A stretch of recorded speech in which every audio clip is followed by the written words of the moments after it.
So here's the dough after it's been sitting for about 2 hours, or in your case, it'll be the next day in class. Just notice how the dough has risen or doubled in size. That's because of the yeast being our leavening agent. So at this point, we're gonna take the dough out of the Ziploc bag and you're gonna place it on top of a lightly floured surface. So I'm just gonna take a little bit of flour and sprinkle it on the mat. And I'm gonna put a little bit of flour on my hands as well, just to prevent the dough from sticking. I'm just gonna slide the dough out of the bag and just give it a nice quick little coating so it doesn't stick to the mat. Something I just want to point out is that I have a damp dish towel underneath the cutting mat. That's going to prevent the mat from slipping and sliding when we're going to start to roll this out. We're going to use a rolling pin at this point and we're going to start to roll it out the shape of this rectangle. Okay, so I might put a little bit of flour on the rolling pin, again, just to prevent the dough from sticking to the pin. So this is about 18 by 12 inches, if you want to be exact. I'm going to press down on my rolling pin and I'm going to start to roll the dough out in the north, south, east, and west direction. And I tend to have better control of the rolling pin when I have my hands on the actual barrel versus holding on to the handles. That's just my preference. But I'm gonna press down and try to roll the dough out to the size of the mat. And I'm pressing from the center out, the center out.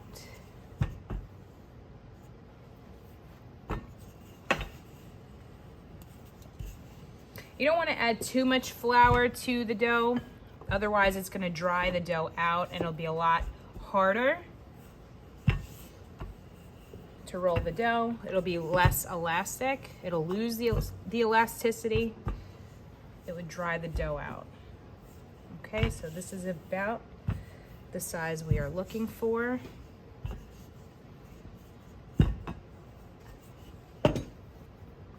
Okay, and there you have it. So now we're going to start making the filling for these cinnamon rolls. In order to make the filling, you're gonna use a 1/4 cup of butter, which is a half a stick of butter, and we softened it slightly by microwaving it for about 10 seconds.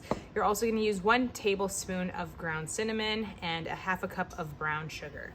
So what we're gonna do is cream together the butter and sugar. So I'm using a rubber spatula to get all of the butter out of the bowl. I'm going to add my brown sugar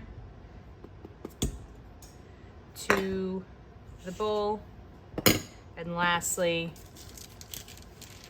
the cinnamon.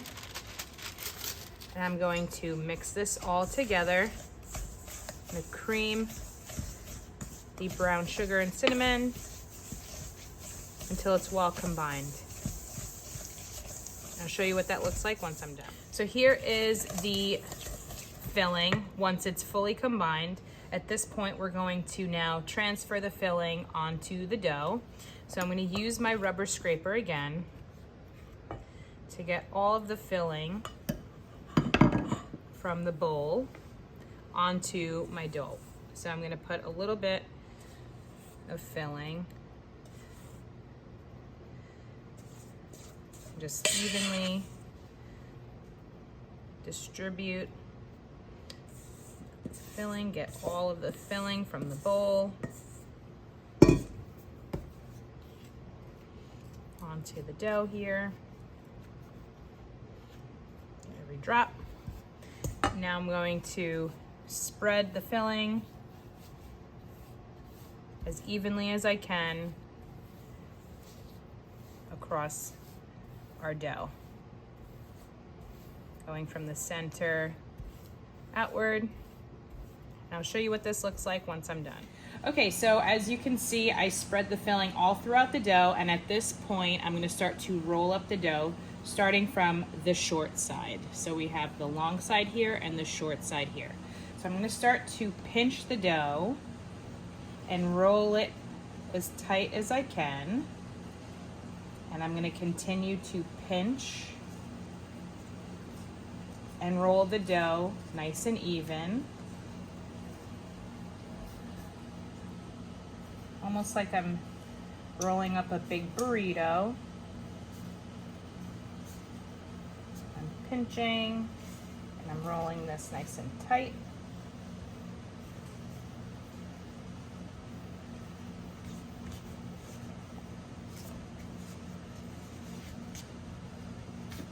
All the way to the end here. And then this last end piece, I'm just gonna pinch it so it's sealed. So once we start to cut these rolls, it shouldn't open up on us. All right, so here we are ready to cut the rolls. So I'm gonna use my paring knife for this. So we're gonna start off by cutting off these end pieces, because these end pieces usually don't have much filling in them. So on this side, there's a little end piece that I'm gonna cut, and this side has a little end piece that I'm gonna cut. That way our rolls are gonna be even. All right, so at this point, I'm gonna turn the roll so it's on the cutting mat completely. And I'm gonna start by cutting the roll in half. So I'm gonna try and eyeball the halfway point. I'm gonna cut right through the roll, and right there you can see the spiral already. And at this point we cut the roll in half, and now I'm going to cut each half in half. So I'm gonna eyeball it, and I made a little mark here so I know where the center is, or the halfway mark. So I'm gonna cut this in half. And now I'm going to make 3 slices out of this. So I made a little mark here with my knife, eyeballing it so I can cut 3 slices out of this half. So that's 1. You want to watch your fingers as you cut. So I have 3 rolls cut here, and then I'm going to make a little incision or a little mark on the dough so I know where to cut my next 3 rolls. So out of this half of the dough, you end up with 6. And I'm going to do the same thing on the other side. So first I'm going to start by cutting through the halfway point. And then I'm going to try to cut 3 rolls out of this piece. So again, I'm going to make a little mark on the dough to eyeball it, and then I'm going to cut through it with my paring knife. So I have 3 pieces, and now I'm going to do the same thing on the last part of the dough. And in total, you're going to end up with 1, 2, 3, 4, 5, 6, 7, 8, 9, 10, 11, 12 rolls. Okay, so as you can see, I prepared the muffin pan and I put a liner in each one of the cups. I'm going to place one of the rolls in each of the liners, and you want to make sure that you have the spiral side facing up. So I'm going to place one in each, and I'll show you what that looks like once I'm done. All right, so here are all of the rolls in the muffin pan. At this point, they're going to go into the oven. While the cinnamon rolls are in the oven, you're going to be making your glazed frosting the last couple of minutes before they get taken out. So to make the glazed frosting, you're going to use 1 cup of powdered sugar. And then you're going to use 1 to 2 tablespoons of milk. So it depends on the consistency of the frosting that you're going for, how much milk you're going to use. If you want a thicker consistency, you're going to use less milk. If you want a runny, more liquid glaze, you're going to use an extra tablespoon. So I'm going to start off with 1 tablespoon, And I'm gonna whisk that together until the glaze starts to form.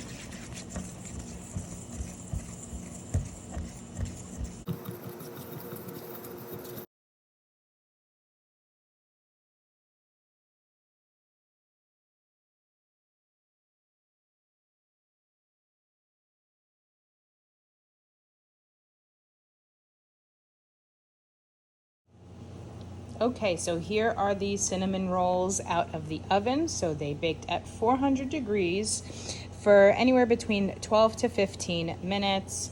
At this point, you're going to now take the glazed frosting that you made and use a spoon to drizzle it over each of the cinnamon rolls,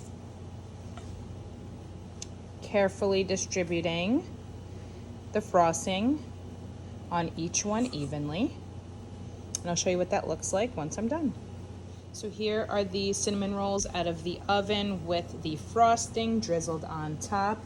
At this point, you would split the cinnamon rolls with your group members. You would allow it to cool for a couple of minutes and then enjoy.